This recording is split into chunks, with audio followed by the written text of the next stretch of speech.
Good day everyone. Itong video is how to transact bills payment to our unified system version 2 in our Android phone.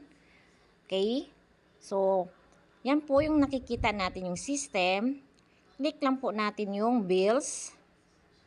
And then, hanapin po natin yung biller na ating babayaran. So, ngayon po magbabayad po tayo ng Pulomulok Water District Bill from South Cotabato.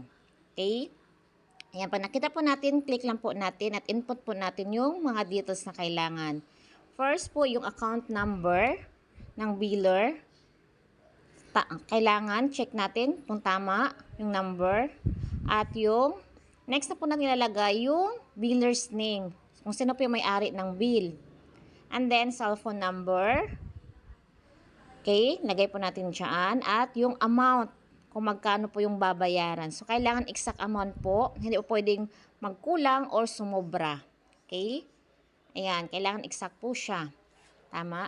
At kailangan po, hingin po natin ang billing statement of account ng biller. Okay? So, para ma-safe po tayo, ayan, yan po yung kailangan natin. Kasi minsan, yung ibang binibigay po sa atin at chinat-chat lang yung account name at saka yung account number na minsan is kulang yung pag-input natin ng account number at saka yung name. Tama?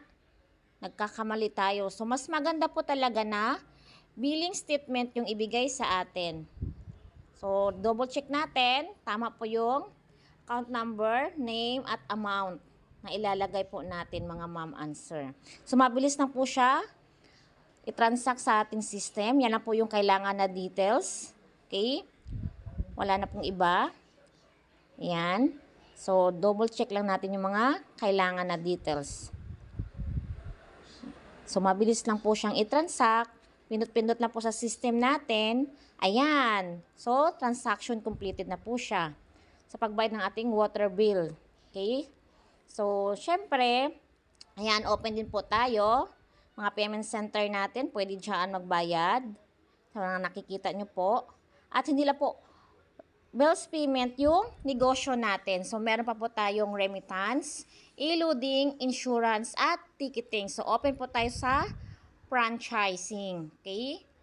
At kung legalities po pag-uusapan, legal na legal po tayo. Meron po tayong Security and Exchange Commission Certificate, Bangko Sentral ng Pilipinas Certificate, at business permit sa Quezon City.